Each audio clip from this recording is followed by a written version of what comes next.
خداوند کے زندہ پاک کلام میں سے خروج کی کتاب اس کا 34 باب، پتھر کی لوہوں کا دوسرا جوڑا۔ پھر خداوند نے موسیٰ سے کہا، پہلی لوہوں کی مانند پتھر کی 2 لوہیں اپنے لیے تراش لینا،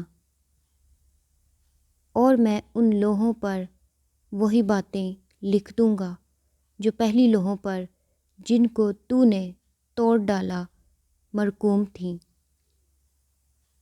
اور صبح تک تیار ہو جانا، اور سویرے ہی کو کوہ سینا پر آ کر وہاں پہاڑ کی چوٹی پر میرے سامنے حاضر ہونا، پر تیرے ساتھ کوئی اور آدمی نہ آئے، اور نہ پہاڑ پر کہیں کوئی دوسرا شخص دکھائی دے۔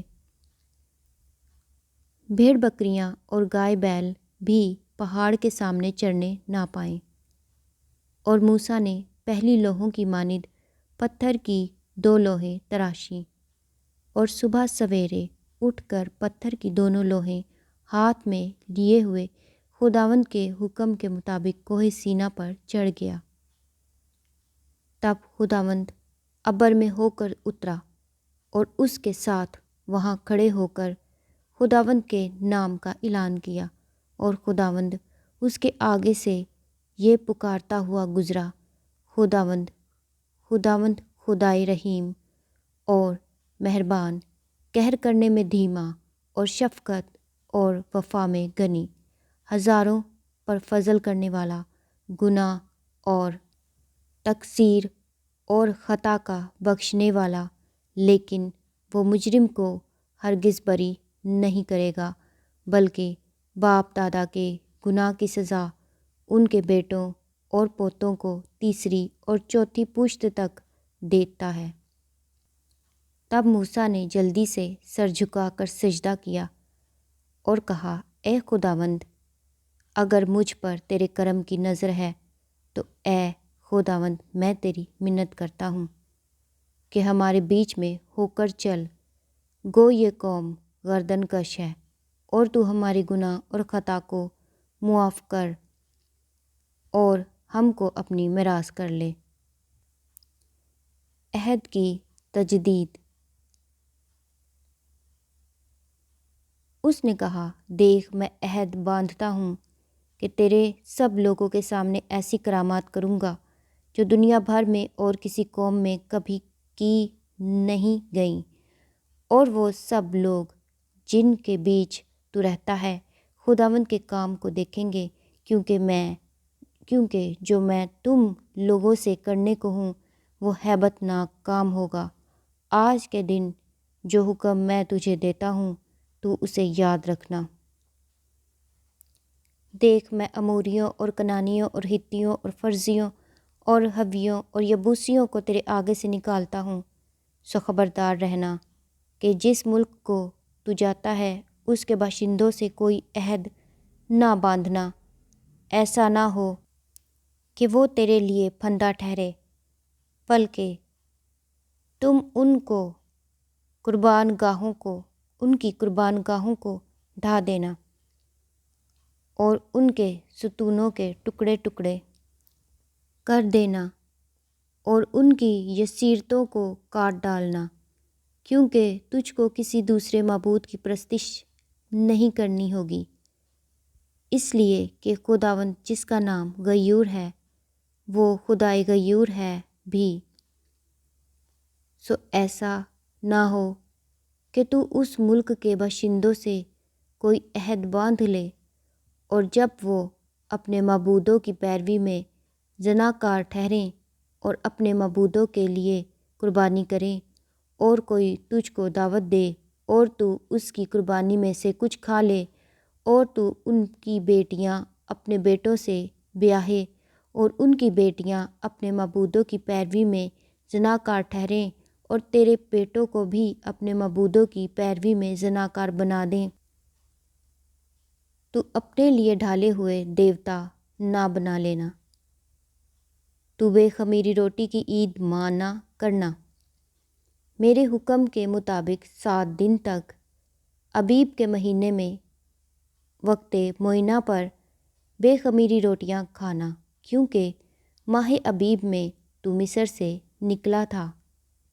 سب پہلوٹھے میرے ہیں، اور تیرے چوپایوں میں جو نر پہلوٹھے ہوں، کیا بچھڑے کیا برے، سب میرے ہوں گے، لیکن گدھے کے پہلے بچے کا فدیہ برا دے کر ہوگا، اور اگر تو فدیہ دینا نہ چاہے تو اس کی گردن توڑ ڈالنا، پر اپنے سب پہلوٹھے بیٹوں کا فدیہ ضرور دینا۔ اور کوئی میرے سامنے خالی ہاتھ دکھائی نہ دے۔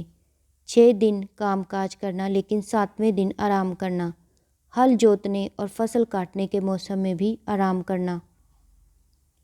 اور تو گیہوں کے پہلے پھل کے کاٹنے کے وقت، ہفتوں کی عید اور سال کے آخر میں فصل جمع کرنے کی عید مانا کرنا۔ تیرے سب مرد سال میں 3 بار خداوند خدا کے آگے جو اسرائیل کا خدا ہے حاضر ہوں، کیونکہ میں قوموں کو تیرے آگے سے نکال کر تیری سرحدوں کو بڑھا دوں گا۔ اور جب سال میں 3 بار تو خداوند اپنے خدا کے آگے حاضر ہوگا، تو کوئی شخص تیری زمین کا لالچ نہ کرے گا۔ تو میری قربانی کا خون خمیری روٹی کے ساتھ نہ گزراننا، اور عید فصح کی قربانی میں سے کچھ صبح تک باقی نہ رہنے دینا۔ اپنی زمین کی پہلی پیداوار کا پہلا پھل خداوند اپنے خدا کے گھر میں لانا۔ حلوان کو اسی کی ماں کے دودھ میں نہ پکانا۔ اور خداوند نے موسیٰ سے کہا کہ تو یہ باتیں لکھ، کیونکہ ان ہی باتوں کے مفہوم کے مطابق میں تجھ سے اور اسرائیل سے عہد باندھتا ہوں۔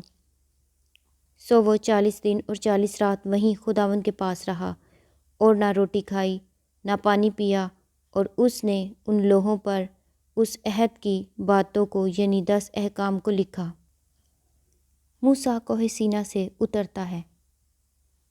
اور جب موسیٰ شہادت کی دونوں لوحیں اپنے ہاتھ میں لیے ہوئے کوہ سینا سے اترا آتا تھا، تو پہاڑ سے نیچے اترتے وقت اسے خبر نہ تھی کہ خداوند کے ساتھ باتیں کرنے کی وجہ سے اس کا چہرہ چمک رہا ہے۔ اور جب ہارون اور بنی اسرائیل نے موسیٰ پر نظر کی اور اس کے چہرہ کو چمکتے دیکھا، تو اس کے نزدیک آنے سے ڈرے۔ تب موسیٰ نے ان کو بلایا، اور ہارون اور جماعت کے سب سردار اس کے پاس لوٹ آئے، اور موسیٰ ان سے باتیں کرنے لگا۔ اور بعد میں سب بنی اسرائیل نزدیک آئے، اور اس نے وہ سب احکام جو خداوند نے کوہ سینا پر باتیں کرتے وقت اسے دیے تھے ان کو بتائے۔ اور جب موسیٰ ان سے باتیں کر چکا، تو اس نے اپنے منہ پر نقاب ڈال لیا۔ اور جب موسیٰ خداوند سے باتیں کرنے کے لیے اس کے سامنے جاتا، تو باہر نکلنے کے وقت تک نقاب کو اتارے رہتا تھا، اور جو حکم اسے ملتا تھا وہ اسے باہر آ کر بنی اسرائیل کو بتا دیتا تھا۔ اور بنی اسرائیل موسیٰ کے چہرہ کو دیکھتے تھے کہ اس کے چہرہ کی جلد چمک رہی ہے، اور جب تک موسیٰ خداوند سے باتیں کرنے نہ جاتا تب تک اپنے منہ پر نقاب ڈالے رہتا تھا۔ خداوند کے زندہ پاک کلام کے پڑھے اور سنے جانے پر خداوند کی خاص برکت ہو۔ خدا کا شکر ہو، آمین۔